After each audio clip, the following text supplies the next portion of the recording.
जब हमारे पास में साधु संत का जीवन या कोई भी साधक का जीवन जीते हैं तो स्वाभाविक है समाज भी उसके प्रति श्रद्धा करने लग जाता है और फिर सुख सुविधाएं के सामान भी देते हैं। हमारे पास में जब भोग विलास की वस्तुएं आने लग जाती हैं, फिर हमारी असलियत का पता चलता है कि हमको जब पहले टीवी से वैराग्य हुआ था, कार से वैराग्य हुआ था, मकान से वैराग्य हुआ था, अब वैराग्य है कि नहीं,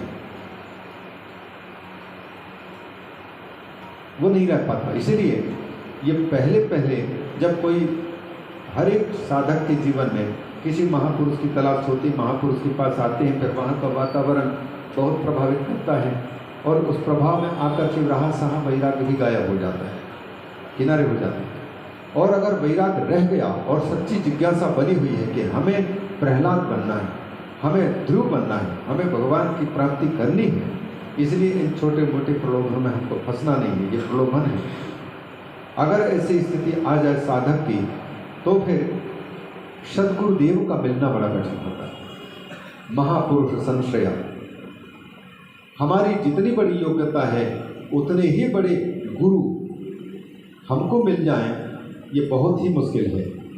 ये कोई बिरला परीक्षित होता है जो राजगद्दी को छोड़ने को तैयार है, तब उसी स्तर के सद्गुरुदेव, शिवदेव आदि मिलते हैं। तो ये मुमुक्षुत्व, मनुष्यत्व, मुमुक्षुत्व, महापुरुष संश्रय, इनका मिलना मुश्किल होता है। ये तीनों के तीनों धर्म, अर्थ, काम, मोक्ष, ये तीन चीज़ें का छोड़ना मुक्ति के रास्ते पर है। जब हम धर्म के प्रति भी, अर्थ के प्रति भी, भोग के प्रति भी जब हम तृप्त हो चुके हैं, हमें अब धन नहीं चाहिए, हमें सांसारिक सुख नहीं चाहिए और हमें धर्म भी नहीं कमाना है। क्यों? क्योंकि धर्म कमाएंगे अगर तो धर्म क्या करेगा? धर्म यहाँ का सुख देगा, स्वर्ग का सुख देगा, 14 भुवनों का सुख देगा, यहाँ तक ही सीमित रखेगा। इसलिए धर्म से हमको ऊपर उठना है। तो फिर अगर धर्म करने की आवश्यकता ही पड़ रही है तो फल निरपेक्ष होकर के, फल की आशा रखे बिना धर्म यदि करते हैं तो वो मुक्ति प्रदान करने वाला बनता है, नहीं तो शरीर प्रदान करता है। तो मुक्ति के रास्ते पर चलना है यदि तो धर्म को भी छोड़ना पड़ेगा। अंत में पहले तो जब तक हमारे चित्त में वैराग्य उदय नहीं हुआ है तब तक के लिए धर्म का छोड़ना पाप है। वैराग्य तीव्रतर उदित हो जाए तो फिर व्यक्ति धर्म को छोड़ सकता है।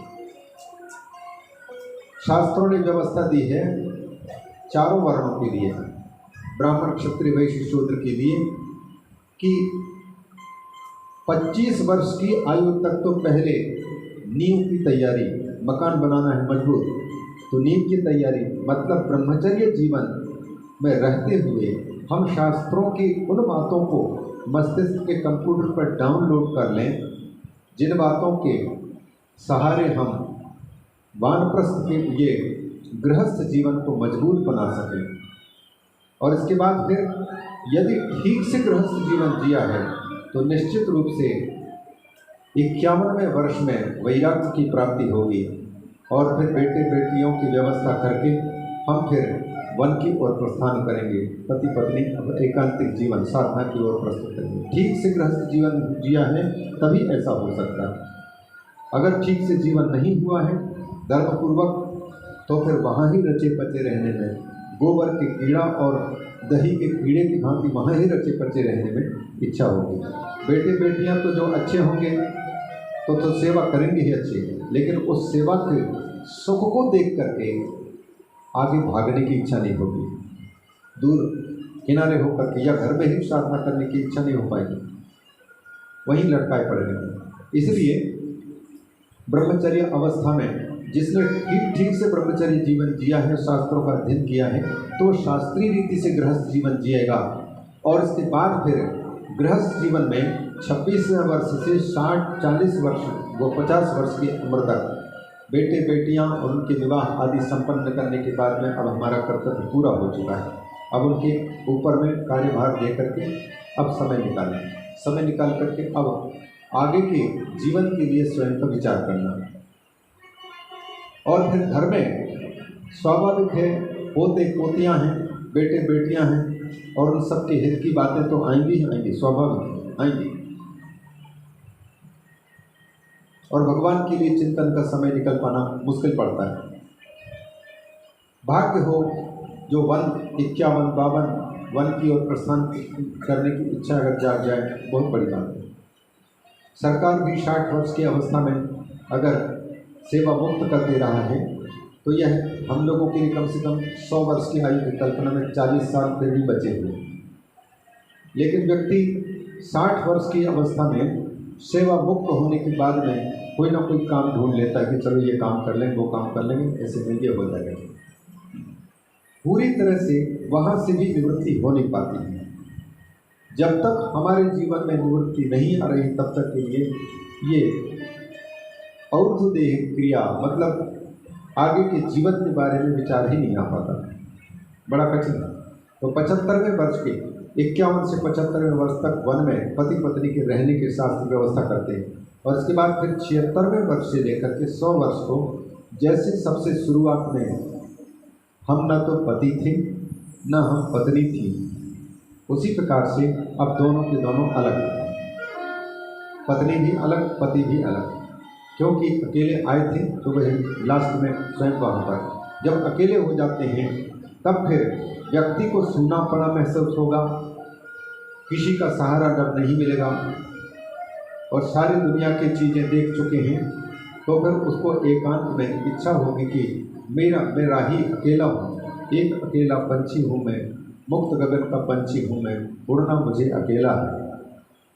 वास्तव में वास्तविकता तो यही है, प्रत्येक जीव एक अकेले स्वतंत्र पक्षी है और जो लोग साथ में उड़ने वाले संबंधी लोग मिले हैं ये थोड़ी देर के लिए मिले हुए के समान हैं, इसलिए उस एकांतिक जीवन में अकेले अकेले।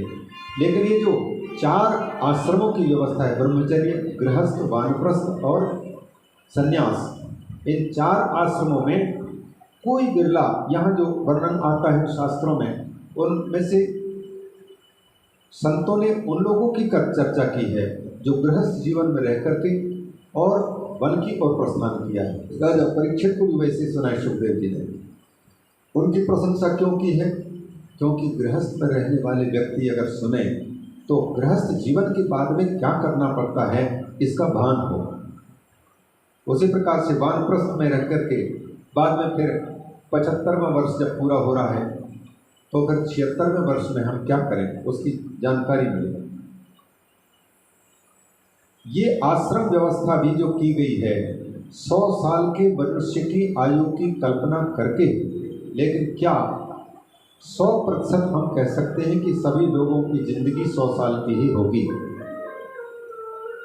जीवन देखेंगे तो 100 साल कोई मुश्किल से जी पाता है, उसके पहले शरीर छूट जाता है, यहाँ तक कि वृद्धावस्था आने के पहले जवानी में भी शरीर छूट जा रहा है, जवान होने के पहले ही कुमार अवस्था में भी मृत्यु हम देख रहे हैं, बचपन में खेलते कूदते बच्चे भी गुजर जाते हैं, यहाँ तक कि माँ के कोख में रहने वाला बालक भी मर जाता है, जन्म लेने के पहले खत्म हो जाता है। तो मृत्यु का कोई निश्चित शर्त नहीं है कि शरीर ग्रहण करने के बाद में मृत्यु जो होगी वो 100 साल के बाद ही होगी, ये नहीं कहा जा सकता। इसीलिए संसार में संतों ने दूसरा रास्ता यह भी निकाला, शास्त्रों ने उपनिषदों ने कह दिया यदहरेव विरजेत तदहरेव प्रव्रजेत। जिस समय पर तीव्रतर वैराग्य हो वही वैराग्य का क्षण ही उसके लिए सीधे सीधे छलांग मारने का टाइम है, भगवान की प्राप्ति के लिए निकल जाने का वक्त है। जैसे कल परसों भंडारा होना है क्या, भंडारा में कढ़ी बनती है, नाना प्रकार की चीज़ें बनती है, तो बड़े बड़े बर्तन चाहिए, कढ़ी बनाने के लिए कढ़ाई चाहिए। एक व्यक्ति लोहार के पास में जाता है, लोहार को लोहा दिखाया और देख लोहा से क्या बनाना है, बोले भैया हमको भंडारा करने हैं, बड़ी कढ़ाई बनाओ। तो क्या करेगा लोहार, लोहे को अग्नि के अंदर में डाल करके पूरा लाल गर्म करेगा और इसके बाद फिर उसको निकाल करके निहाई में कूट में उसको कूटेगा। जब गर्म है तभी हथौड़ा पड़ना वो डालता है कि पहले गर्म होने के पहले हथौड़ा डालता है या ठंडा हो जाने के बाद हथौड़ा डालता है? कब डालता है? जिस समय पर लोहा गर्म है उसी समय अगर हथौड़ा पड़ गया तो उसकी कड़ाही बन सकती है। लोहा यदि ठंडा हो गया अथवा लोहा गर्म ही नहीं है पहले से, उस पर अगर हथौड़ा डालेंगे तो उस पर कोई लोहा या तो टूट जाएगा लेकिन कड़ाही नहीं बन पाएगी। उसी प्रकार से जिस समय हमारे चित्त में तीव्रतर वैराग्य होता है वो समय गर्म लोहा की स्थिति है। उस समय अगर सद्गुरुदेव के हथौड़ा पड़ गया तो व्यक्ति का जीवन अच्छा बन सकता है। कड़ाही बनाई जा सकती है लोहे की। सद्गुरुदेव अच्छे मिल जाएं और तीव्रतर वैराग्य का ये हृदय है और गुरुदेव मिल जाएं उनके परखने वाले, तो उसको शिष्य को अच्छे बना के रख देते हैं। इसलिए ये शास्त्र ये कहते हैं, ये जो क्रमशः आश्रमात् आश्रमांतरम व्रजे, क्रमशः पहले ब्रह्मचर्य आश्रम का जीवन जीना चाहिए शास्त्र कहता है, फिर गृहस्थ जीवन का जीना चाहिए, फिर वानप्रस्थ में प्रवेश करना चाहिए, फिर संन्यास में 75वें वर्ष के बाद में संन्यास धारण करना चाहिए। ये शास्त्र व्यवस्था देते हैं। तो फिर कम उम्र के साधु संतों को क्यों देखने को पा रहे हैं आप? भगवान शंकराचार्य जी, उनके जीवन तो लास्ट 32 वर्ष के थे, पहले से ही संन्यास को ग्रहण कर लिया। फिर तो यही बात है, जब लोहा गर्म है तो उसके लिए कोई नियम नहीं है कि इस आश्रम में जाओ, फिर इसके बाद फिर गृहस्थ में जाओ, फिर वानप्रस्थ, इसके बाद फिर संन्यास ग्रहण करो। ये क्रम उन लोगों के लिए है जिन लोगों के चित्त में अभी वैराग्य का अंकुरण नहीं हुआ। जब अंकुरित होगा उस समय पर वो ब्रह्मचारी भी सीधे संन्यास में कूद सकता है। भगवान शंकराचार्य जी, अवधूत शिरोमणि सुखदेव जी, ये उदाहरण।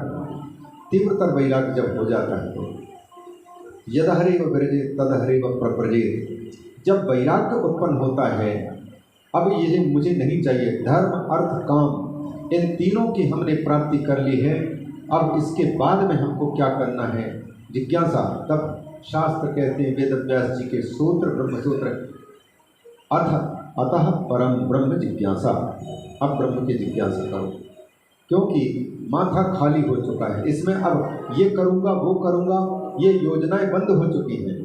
जब तक व्यक्ति के चित्त में भविष्य में नाना प्रकार की योजनाएं बन रही कि अभी ये काम बाकी है, वो काम बाकी है, कृत्य नहीं हुए हैं, कृतार्थ नहीं हुए हैं, तब तक के लिए वो परमात्मा की प्राप्ति के रास्ते पर केवल ऊपर से दिखावे के लिए भले चले, लेकिन उसका चलना पक्का चलना नहीं बन सकता। इसीलिए पहले संसार को दिखाते हैं, संसार के थप्पड़ को दिखाते हैं और वो थप्पड़ लगे, वैराग्य उत्पन्न हो जाए। वैराग्य को जागरण करने के लिए ही इन आश्रमों में ये क्रमशः चलने की मजबूरी के लिए है। सती जो प्रश्न कर रहे हैं, आपके साथ में नाथ विहार कर लिया है, मतलब भोग विलास के जीवन हमने बहुत देख लिया। अब जिस उद्देश्य से आपने हमारा पानी ग्रहण किया है और हमने आपके हाथ का सहारा लिया है, वो उद्देश्य पूर्ण होने चाहिए। भगवती राजराजेश्वरी हमको सिखाना चाहती हैं कि कोई पति बनाती है अथवा कोई पत्नी बनाता है तो उसका संकेत क्या है? उसका संकेत यह है, क्योंकि अकेले की जिंदगी भी खतरनाक होती है। ये प्रकृति है, प्रकृति अपना असर दिखाती है। अतः ये वैवाहिक जीवन में प्रवेश करके एक अकेला थक जाएगा, साथी हाथ बढ़ाना, एक दूसरे का, पति पत्नी का और पत्नी पति का सहारा बनकर के चलते हैं, ताकि ये जो उच्छृंखल इंद्रियां हैं, भोग के लिए उत्सुक हैं, इनकी उत्सुकता भी, इनकी क्यूरियोसिटी भी तृप्त हो जाए और इसके बाद फिर यहाँ कुछ नहीं रखा है ये मालूम पड़ जाए, तो फिर आगे भगवान की प्राप्ति की इच्छा या अपने उद्धार की इच्छा किसी के चित्त में जागे। चाहे कोई कितना भी व्यक्ति हो, जब तक वो तृप्ति नहीं होती है, उनको विरक्ति नहीं होती, तब तक इसका लाभ नहीं मिल पाता है। भगवती के चित्त में, जैसे जिनके पास में भौतिकता बहुत है, तो भौतिकता को देखा है जिसने, भौतिक जीवन अच्छे खूब जैसा मनमानी भोग लिया अथाह संपत्ति, और इसके बाद फिर वो देखते हैं कि ये इस सुख सुविधा में तो हम देख रोज़ के रोज़ वही खाना पीना, वही सब देखना, लेकिन इसके बाद में आगे क्या है, तभी इच्छा उत्पन्न होती है कि ये चांद में क्या है और ये आकाश में क्या है, उस जगह में क्या है। उन जगह की खोज बन रही। जिनके पास में पैसा का खूब पैसा है, धन सामर्थ्य है, और तभी उसकी जिज्ञासा को भी वो शांत करने का प्रयास कर पाएगा। और हमारे पास में पर्याप्त साधन नहीं है, तो हम चाहे सूर्य को समझने की कोशिश करें या इस शून्य में क्या क्या चीज़ें हैं उनको खोजने की भले बात जाग सकती है, लेकिन ये असंभव दिखने के कारण उनकी जिज्ञासा ही नहीं हो सकती। वैसे ही ब्रह्म तत्व को, आत्म तत्व को जानने की इच्छा तब हो सकती है जब सारे भोगों को हमने देख लिया है, या तो बिना देखे हमको तृप्ति हो चुकी है, हमें अब वो नहीं चाहिए। 14 भुवनों की सुख सुविधाओं के प्रति जिसकी अब रुचि बिल्कुल नहीं है, लेकिन हमारे लिए मुसीबत यह, हम तो कह दें भले कि हमें स्वर्ग नहीं चाहिए, हमें ब्रह्मा नहीं बनना है, लेकिन पहली बात हम पहले इंद्र बनने की, देवता बनने की ही योग्यता नहीं प्राप्त कर पाए। स्वर्ग का सुख क्या है इसको ही नहीं देखा, हम कह दें कि नहीं हमको स्वर्ग नहीं चाहिए, तो ये वैराग्य नहीं है। वैराग्य तब है जब स्वर्ग के सुख से भी हमारी सच्ची विरक्ति हो चुकी हो, ब्रह्मा बनने के पद से ही।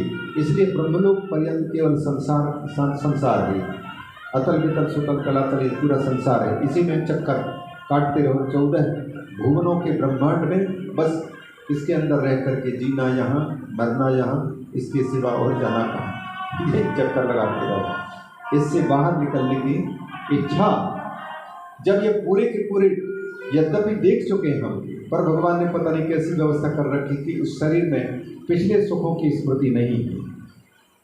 किसी को मालूम नहीं है कि इस शरीर को ग्रहण करने के पहले हम कौन से शरीर पर थे और वहाँ किस तकलीफ को भोग रहे थे, पता नहीं पाला। और इस शरीर को छोड़ने के बाद दूसरा शरीर प्राप्त होगा तो ये भी भूल चुका होगा। और इसलिए भी भगवान ऐसा करते हैं, अगर सारे पहले के शरीरों की याद हमको बनी रहे तो ये माथा फट भी जाएगा, रुक नहीं पाएगा। इसलिए भगवान केवल जितनी जरूरत है उतनी ही बुद्धि और उतना ही सामर्थ्य दे करके इस शरीर को दिया है। गीता में भगवान कहते हैं, मत्ता स्मृति ज्ञानम अपोहनम चा, मेरी ही कृपा से जीव को ज्ञान की प्राप्ति और स्मृति की प्राप्ति और इन दोनों का मिटना, ये तीन चीज़ें मैं जब चाहता हूँ तब ये हो पाती। ज्ञान का मिलना, अनुभव का मिलना, और फिर किसी वस्तु की याद का होना। एक समय था चाबी कहाँ रखी तो बताना नहीं पड़ता था, अब 5 मिनट चाबी कहाँ रख दी थी, पूरी जगह में खोज मारा, कहाँ रखे पता नहीं लग पाता। ये स्मृति का गायब होना और स्मृति का ताज़ा बना रहना, ज्ञान का होना और ज्ञान का चला जाना, ये भगवान कृपा करके ऐसा करते हैं, क्योंकि एक साथ में अगर स्विच ऑन हो और पूरी बातें एक साथ याद आएँ तो हमारे लिए भी नुकसान हो सकता है। इसलिए मत्ता स्मृति ज्ञानम अपोहनम चा, अर्जुन को भगवान की कृपा से स्मृति की प्राप्ति होती है, जीव को भी इसी प्रकार से स्मृति के, मैं कौन हूँ, मेरा जीवन में आने का उद्देश्य क्या है, इसकी याददाश्त किसी को नहीं। ये भगवान याद कराते हैं तुम्हारे जीवन में आने का उद्देश्य क्या है। तो यह हम निवेदन कर रहे हैं, मस्तिष्क में जब अब संसार की किसी भी और कदम रखने की प्रवृत्ति नहीं बन पा रही है, तब उस समय पर उसकी कदाचित भगवान की कृपा से फिर अपने आप को पढ़ने की इच्छा उत्पन्न हो जाए। किताबें पढ़ना आसान है, अपने आप को पढ़ना बहुत कठिन है। हमारा जीवन क्यों है, किस लिए है, और मैं क्यों दुखी हूँ, क्यों परेशान हूँ, क्यों किसी को मैं बुरा लगता हूँ, अथवा क्यों मुझे कोई दूसरे बुरे लग रहे हैं। इन प्रश्नों का उत्तर हमने खोजा ही नहीं। आकर के शिकायत करने वाले कहते हैं कि महाराज जी हमारी पत्नी को समझा दो, बहुत परेशान हो गया मैं। संत ने निकाला अपने थैली में से टेबलेट और कहा लो ये गोली खा लो। बोले कि क्यों, ये गोली खा कर मैं क्या करूँगा। बोले कि दवाई दे रहे हैं, ठीक हो जाओगे, स्वस्थ हो जाओगे, माथा ठीक हो जाएगा। बोले मुझे नहीं चाहिए, मेरी पत्नी को चाहिए, मेरी पत्नी मुझे परेशान कर रखा है। संत कहता है कि परेशान कौन है, बोले मैं परेशान हूँ। तो बोले जो रोगी होगा उसको दवाई दी जाए।